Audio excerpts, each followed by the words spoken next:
এটা স্বাভাবিক।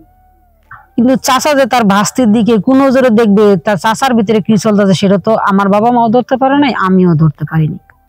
ইদারিং জসিম আমার বাসায় যাওয়া আসা করতে করতে করতে করতে সে যখন কোন নজর দেখে, সে একদিন দেখতে দেখতে আমাকে অফারই দিল। হ্যাঁ, আপনার আপন চাচা আপনাকে অফার দিয়ে বসলো? হ্যাঁ। আচ্ছা, কি অফারটা দিল? কি অফার দিল সেটা তো বুঝতেই পারছেন, খারাপ একটা অফার দিছে। বা চাচার লগে আমি পরে কেয়ার করতাম। আপনার চাচার সঙ্গে আপনি পরকীয়া করতেন? আচ্ছা, আপনার চাচা যে আপনাকে পরকীয়ার একটা অফার দিল, এটাতে আপনি একমত হয়ে গেলেন, তাই না? এখানে একমত মনে করেন, একমত তো আমি অনেকদিন ধরে অফার দিছে, কি করব। চাচা বলতেছে যে এই কথা তুই আর আমি জানবো, মানে পাড়াবসী বা আত্মীয় স্বজন, আমার বাবা মা ভাই বোন যারা ছাড়া কেউ জানবেন। এখন আমার বাধ্য হয়েই তো মনে করেন না চাচার অফারটা আমার রাজি হইতে তো, মানুষের মান সম্মান একটা অফার। কেউ যদি চাচা আমার বই দেখাইতো যে যদি আমার কথাতে রাজি না হস তা আমি এটা করবো এটা করবো, বা অনেক কিছু, অনেক বিভিন্ন রকমের আমার হুমকি দিত। আসসালামু আলাইকুম। দর্শক উদ্দেশ্যের কথা আমি একটা আমার জীবন কাহিনী নিয়ে আপনাদের মাঝে তুলে ধরছি। আমার চাচা। হ্যাঁ আপু, তারপরে আপনার একটা বিষয়, সেটা আপনি কোথা থেকে আসলেন, আপনার নামটা কি, এটা একটু আমি আসছি আপনার ঢাকা নারায়ণগঞ্জ থেকে। আমার বাসা হচ্ছে ঢাকা নারায়ণগঞ্জ। তাই আমি আপনাদের মাঝে আমার জীবনে যে জিনিসগুলো ঘটছে সেটা আমি দর্শকের মাঝে তুলে ধরছি।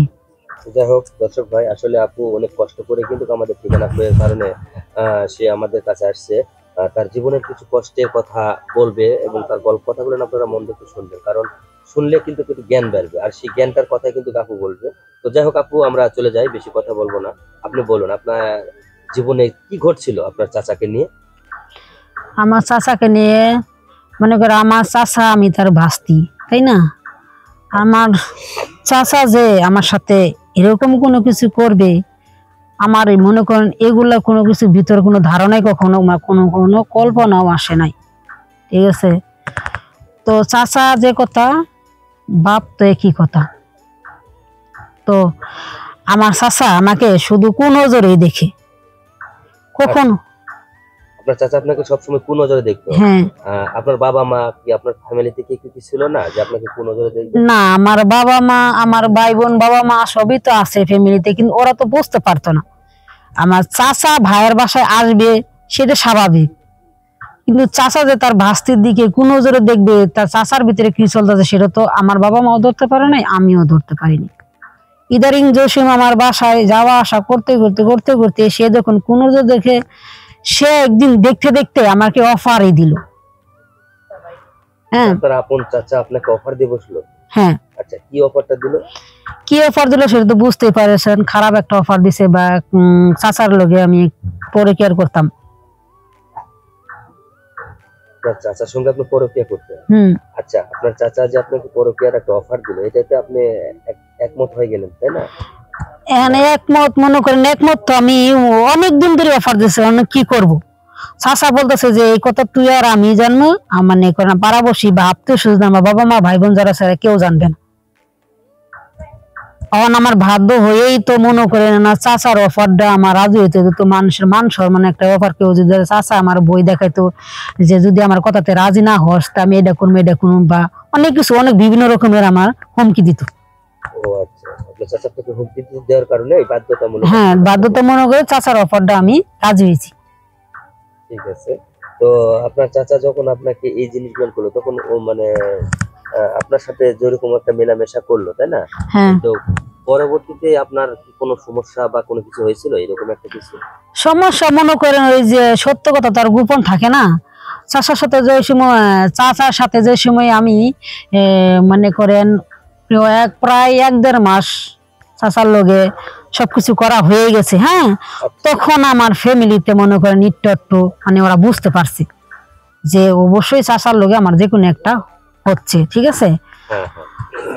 ফ্যামিলি আমাকে অনেক জিজ্ঞেস করছে, আমার বাবা মা, আমার আব্বা আমাকে জিজ্ঞেস করছে যে ও হচ্ছে তোমার চাচা, কিছু বুঝতে পারতেছি না, তোমার চাচার লোক মনে হয় তোমার কি অন্য কোনো সম্পর্ক আছে না বাবা হয়, বাবার লোক তো এ কথা বলা যায় না, যদিও সম্পর্ক আছে সেটা তো বাবার সাথে বলতে পারতেছি না আমি যে বাবা মেন কিছু, আমার তো চাচার সাথে এরকম ধরনের একটা সম্পর্ক হয়ে গেছে বা আমাদের মাঝে শারীরিকভাবে সমস্যা হইতাছে। আচ্ছা আচ্ছা। তো যখন আপনার এরকম একটা কিছু হয়ে গেল, আপনার চাচার সাথে হয়ে যাচ্ছে, আপনি কি একদম চুপ ছিলেন? আপনি কি কিছু করেন নাই? চাচারও তো অনেক কিছু বলছি, চাচাকে সমস্যা নাই, এগুলা এগুলা করলে কোনো কিছু কোনো সমস্যা হবে না।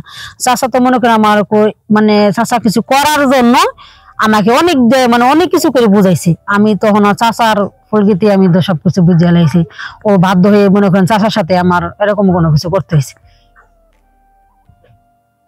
আপনি এটা করতে গেলেন কেন? আপনার আপনার তো একটা বিবেক করা উচিত ছিল যে আপনার চাচা আপনাকে অফার দিচ্ছে আর আপনার চাচার কথা না। ওই যে বললাম না যে আমার প্রথমে তো হুমকি দিছে, এই জন্য বইয়েতে আমি চাচার কথাতে আমি রাজি হয়ে গেছি।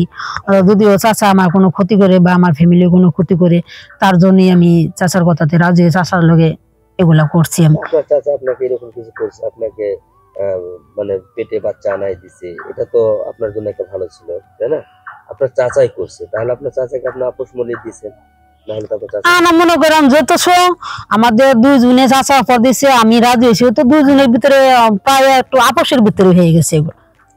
না, আমি ওটা ঠিকই আছে, আপনি আপোষের মতো করছেন, তাহলে এখন আপনার চাচার বিষয় নিয়ে এটা বলাটা আপনাকে ঠিক হলো? এটা আপনি দর্শকদের বোঝান একটু।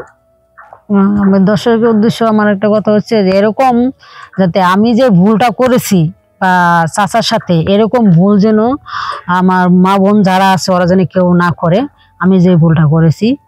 তাই এরকম ভুল করলে মানে সমাজের মানুষের খারাপ হবে না, চাচা ভাস্তি এগুলা করাটা ঠিক না, সমাজের মানুষের কাছে খারাপ বা নিজের কাছেও খারাপ লাগে, তারপর বাধ্যতামূলক হয়ে করা হয়, এগুলা ভুল যেন কেউ না করে না। বা আমি যে এরকম ভুলটা করেছি সবার কাছে আমি ক্ষমা চাইছি, আমাকে সবাই ক্ষমা করে দিবেন আমি যে ভুলটা করেছি।